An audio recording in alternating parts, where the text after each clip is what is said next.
If you've been betrayed, the heaviest thing you're carrying isn't the loss of the person or relationship. It is the loss of your ability to predict the future. That's right. It is the loss of your ability to predict the future and your struggle to recover after your trust was broken. You are not struggling to get over it, but to feel safe in a world that no longer makes sense. Let's talk about how to rebuild that sense of reality. We begin with part 1, the shock of the fracture. Betrayal does not just hurt your feelings, it collapses your sense of safety. This is why attempting to move on feels impossible at first. If you find you cannot trust the same way after a betrayal, do not worry, you are not broken. Your nervous system has simply learned something important for survival. Betrayal breaks prediction. You didn't just trust a person, you trusted a future. When that perception disappears, your body stays on high alert as you no longer know what to expect. Now you are trying to figure it out. This is why you may feel stuck or delayed. You are using logic to solve a problem that now lives inside you. Your nervous system is trying to collect better information so you can start over safely. We call it broken trust, but it's really a broken contract. An invisible agreement was shredded without your consent.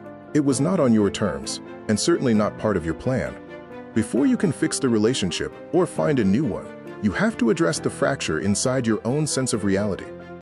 Part 2, the origin and the anatomy of the break. Historically, loyalty was survival. To the ancient brain, betrayal is not a social mishap. It is a threat to your life. We used to call this troth, meaning your pledged word. When the word is broken, the bond doesn't just stretch, it dissolves. You were never meant to be loyal to a broken promise. Living in the face of a shattered oath is not virtue, but self-betrayal.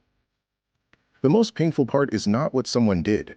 It is realizing you ignored your own intuition or sense of what is right, just to keep the peace. Many people stay in broken trust because they confuse endurance with integrity. Truly, they are not the same thing. Betrayal creates a functional freeze. This is when your mind wants to go forward, but your body is still standing at the moment of a devastating impact. Part 3, the recovery skill set. Remember, recovery is not a feeling. It is a skill set. It is something you do. It begins when you stop asking why did they and start asking how do I. Step 1 is safety before openness. You cannot heal in the same environment that broke you, as it re-triggers the pain. You must create a zone of non-negotiables. Step 2 is clarity before closeness. You must categorize what happened. Was it a mistake of capacity, overriding the signs, or a flaw in character? Step 3 is self-loyalty before trust. Recovery starts when you trust yourself to handle the next disappointment. You are taking the time to update your internal contract. The old version allowed for blind trust, but the new version requires complete alignment. Take your time. There is no rush. You do not just let go of the pain. You process the entire load until your nervous system realizes the threat is no longer active. The problem is now a lesson learned. This takes time.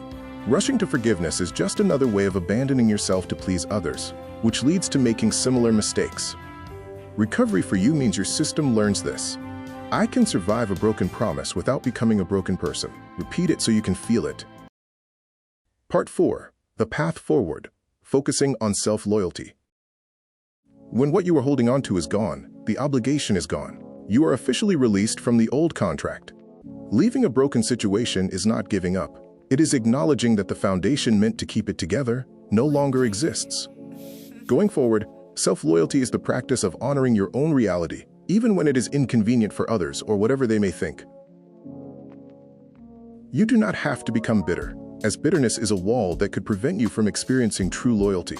Clarity is the gateway, and since it is yours, you decide who or what comes through it.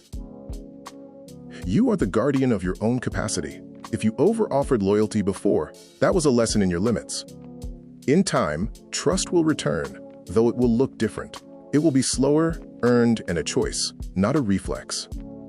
For now, you are allowed to be in recovery for as long as you need. There is no stopwatch on your safety. From here on, watch for consistency when friction arises. That is the only place real loyalty lives. Everything else is just proximity and connection. Release the need for the betrayer to understand your pain. Your recovery is not dependent on their apology. Where are you trying to trust again before you have recovered? And what would change if you put your own recovery first? We have reached the end of this video. Since you are here, Watch this one.